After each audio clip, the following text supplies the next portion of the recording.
You know, that feeling, right? That knot in your stomach just thinking about speaking English to the person scanning your groceries. Yeah. Or when you panic because a cashier asks you a simple question. We get it. But that barrier, that fear, it ends today. It does, and we're not giving you some 50-page grammar manual. Yeah. No, we are focused on precision. We have distilled the entire supermarket experience down to just 10. 10 essential words. If you master these 10, you can shop, ask questions, and check out successfully without any hesitation. And that is our mission today. We're giving you the ultimate shortcut. This is the exact minimum English you need for your weekly food shopping. So if you're learning English for real life, stay focused. This is the immediate confidence boost you need to succeed right now. Okay, let's unpack this. Let's jump straight into phase one, getting ready to shop. You walk into that massive store, and preparation, I think, is key to confidence. So what's the foundational tool we need before we even, look at the shelves? It all starts with organization. You absolutely must have a list. That's L-I-S-T. Now, a list isn't just a piece of paper. It can be a note on your phone. But the insight here is cultural. Using a list signals you're efficient. It's your memory helper. It stops you from forgetting milk. And maybe more importantly, it stops you from buying things you don't need. Saves time and money. I do that all the time. I get so distracted without a list. That makes perfect sense. Okay, so I have my list in hand. I walk into the store. Now I need something to hold everything. What are my options? You have two main containers, and it really depends on the size of your trip. If you're only getting, say, 5 or 6 small items, maybe just your lunch, you take a basket, it's small, usually plastic, and you carry it by hand. A basket, small, carried by hand. Simple enough. But today, I'm buying for my whole family. I need a lot of food. What's the word for that big metal container, the one with wheels? That is the cart, C-A-R-T. The cart is large, it's strong, often metal, and it always has 4 wheels. The key difference is that you don't carry the cart, you push it. And this is important because, you might hear other words. In the UK, for instance, they might call it a trolley, or in some parts of the US, a buggy. But cart is the word that is universally understood everywhere. That's a great tip. So cart is the safest bet no matter where I am. I'm definitely taking the big cart today for my family shop. So I have my list and I'm pushing my cart. Exactly. Just focus on those simple sounds. List, basket, cart. They are your 3 foundational words for just getting ready. And now just a quick hello and welcome to everyone who has just joined us. This is the Deep Dives, where we promise to make learning real English simple, clear, and, actually fun. We want to cut through all the confusion. And if you're already feeling that little knot in your stomach start to disappear, you must click the like button right now. Also, please subscribe to our channel. It's completely free, it costs you nothing, and it helps us reach hundreds of thousands of new English learners, just like you. We really do appreciate your support.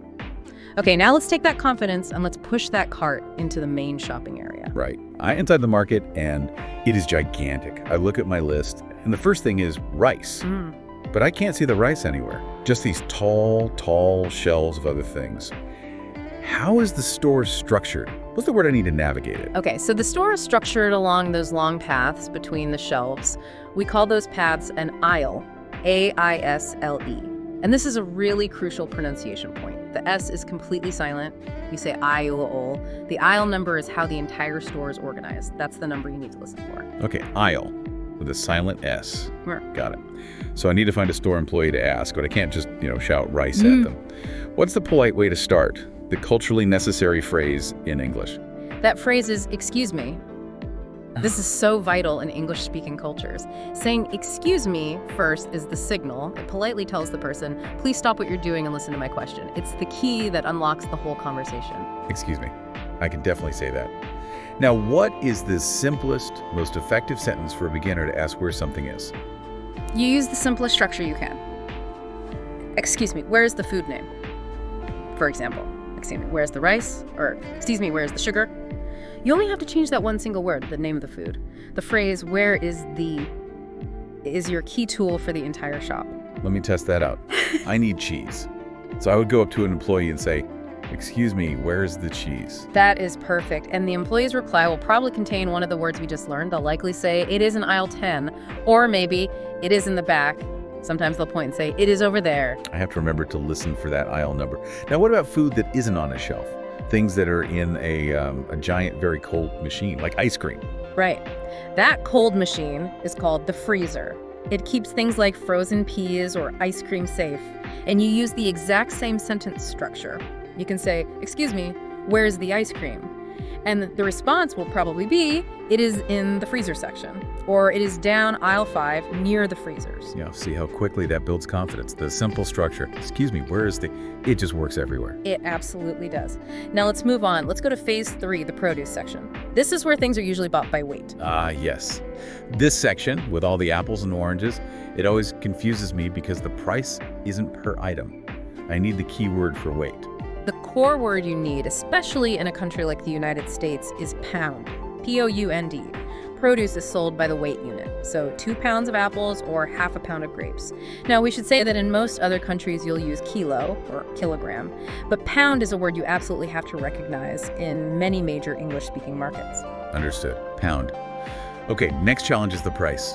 How do I ask for the cost for that unit of weight? What's the basic phrase for asking about money? That's the simple but very powerful phrase, how much? This phrase works for the cost of anything. So we combine our new words, you would ask, how much is 1 pound of apples? That feels so much better than just pointing. Let me try a full beginner sentence, one that shows I know both parts. I need onions, I'll ask. Excuse me, how much are these onions per pound? That is a flawless, complete sentence for a beginner. It shows real command of the structure. So you've picked up the onions, but now you need to check the quality. You don't want old vegetables. Right. How do I ask if the produce is good? The standard word you'll use is fresh. F-R-E-S-H. Fresh means new, recently picked, clean, and safe to eat. It is the best word for this section. The opposite is just old or maybe not fresh, but you should focus on asking about freshness. Okay, so if I'm looking at the peppers and I want to be sure they're good, I can just ask the employee, are these peppers fresh today? Precisely. You are demonstrating confidence, you're using pound, how much, and fresh. You're showing you are ready to engage. This is great practice. And speaking of practice, we have a simple question for you, our listener, right now. What is your favorite fresh fruit? Is it the classic apple, the banana, or maybe the sweet strawberry? Tell us your simple answer in the comments below. We love seeing you practice this new vocabulary. We've covered a lot of vocabulary, but the bigger problem for so many English learners isn't the words. It's the fear. The fear of starting that small talk. So many people wait because they think they need perfect grammar first. And that waiting is the biggest mistake. You do not need perfect grammar. You just need simple phrases and Sure. the willingness to start. Small steps are huge victories in language learning. Exactly. And if that fear of starting small talk is what's holding you back, we have a video designed just for that. It's made to shatter that mindset immediately. We want you to stop waiting and start speaking. Click the link now and watch. Stop peak speaking fear. One simple trick to start English small talk today. I promise. It will change your psychological approach to conversation instantly. And while you are there, please remember how much your support helps us. Hit that like button and share this deep dive with a friend who is also learning English. We rely on your help to reach other learners ready to overcome their fear. Okay, my cart is completely full. I have successfully navigated the aisles. I've weighed my pounds of fresh produce. And now it's time to pay. I go to the long line and I wait my turn. Who is the person I'm going to talk to? That person is the cashier, C-A-S-H-I-E-R. The cashier is the person usually sitting down who scans all your items, calculates the price, and takes your payment. They are the final gatekeeper of your shopping trip. I approach the cashier. This is often where my nervousness really spikes because I expect them to talk to me. What's the most common question they will ask? They almost always start by asking if you found everything you needed. The ideal polite beginner response is just, yes, thank you, that's all for today. It's friendly, and it concludes the small talk right away. Yes, thank you, that's all. Perfect, I can remember that. Then the cashier scans everything and gives me the final number I owe. Right. That final number is the total. The total is the definitive final price for everything in your cart. You have to listen very carefully for this number. They might say something like, the total is $47.15. Total. Got it. Listen carefully for that number. Now I have to pay. This is our 9th essential word, and I know I have 2 very simple choices for how to pay. That's right. You can pay with cash, that's paper money and coins, or you can pay with a card, a plastic credit or debit card. The cashier will usually ask you directly, cash or card. Simple response. I'll just say, card please, and put my card in the machine. Excellent. Now, if you choose to pay with cash and you give the cashier more money than the total, let's say the total is $45 and you give them $50, they owe you that difference back. That money you get back is called change. Change. The money I get back if I give them too much. What if I have the exact amount? If you hand them precisely the total amount, in our example, exactly $45, you can say exact change. This speeds things up, and it's a very confident phrase to use. Cashier, total, pay, change. Okay, that covers the whole financial part. I think I'm ready for the checkout line now. Wonderful. So you've paid the total, maybe you received your change. Now you just need our final word, the container, to get your food home. That is the bag. B-A-G, our 10th and final word. The container that holds all the groceries. Exactly. And this is where a small cultural point comes in. Wow. Many stores now really encourage the use of reusable bags, the ones made of cloth or strong plastic, because they're better for the environment. So often the cashier will ask, "Did you bring a bag today?" Yeah. And if you have your reusable one, you just say, "Yes, I brought my own, thank you." The reusable bag, that's a great term to know. And what about that piece of paper that prints out with all the prices? That is the receipt, RECEIPT.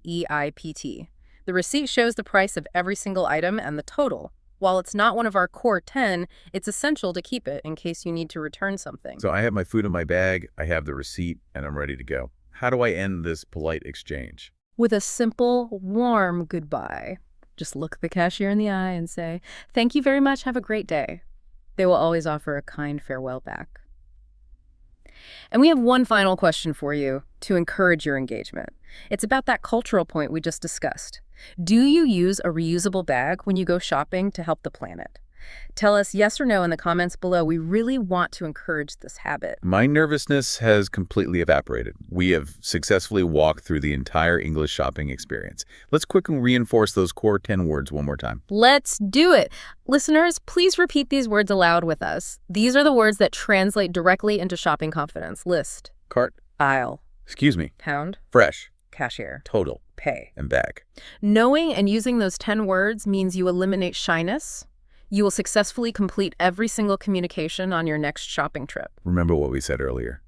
The trick to fluency isn't waiting for perfection. It's about starting now with simple, correct sentences. Exactly. And if you struggle with delaying that first conversation, we have the perfect next step for you. Stop waiting. Click the link and watch our video. Stop waiting. The 5-minute trick to start English speaking, build confidence fast. That is the crucial next step to building momentum right now. Don't hesitate. Take that next step today. And one last time, please, subscribe to our channel, like this deep dive, and share it with a friend who is also trying to master these simple, real-life English skills. Thank you so much for joining us. We are genuinely excited for your next confident and successful shopping trip. Go out there and use your new words. Practice makes perfect. Yeah. Bye.